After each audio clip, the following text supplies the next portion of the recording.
When psychological abuse is allowed to continue after separation, the harm doesn't fade with time. It deepens. For the targeted parent, the abuse becomes constant but indirect.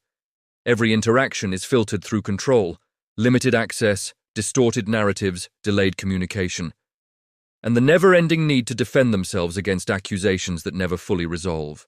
The parent is forced to live in a state of vigilance, always reacting, never recovering. This kind of abuse doesn't just take time away, it erodes identity. The targeted parent begins to doubt their own reality. They grieve a living child, someone who is physically alive but emotionally pulled away. They experience chronic stress, helplessness, financial exhaustion, and the pain of being portrayed as something they are not. And there is no closure, because the abuse is ongoing. For the child, the damage is even more profound. The child is growing up inside a system where love is conditional and alignment is required. They learn early that safety depends on agreement, not honesty. They learn to manage adult emotions, to anticipate reactions, to silence parts of themselves that might cause tension. That constant adaptation becomes toxic stress. The child's nervous system stays on high alert. Anxiety becomes normal.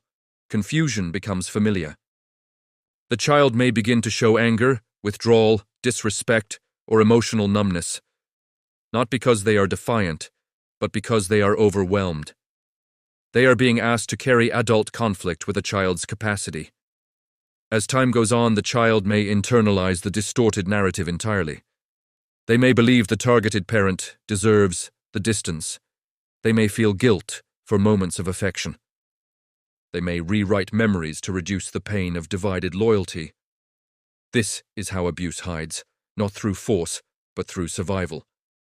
When institutions allow this pattern to continue, the message is devastating, that emotional harm is acceptable if it's quiet, prolonged, and framed as conflict. The abuser learns the system will not stop them. The child learns that power overrides truth. The targeted parent learns that protection may never come, and the damage compounds.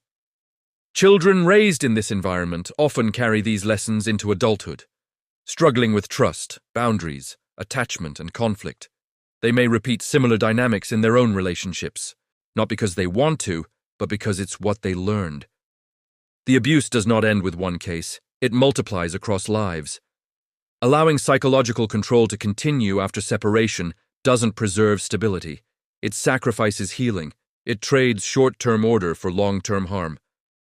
Protecting children and parents in these situations requires recognizing one truth. When abuse is allowed to adapt, it doesn't disappear, it spreads.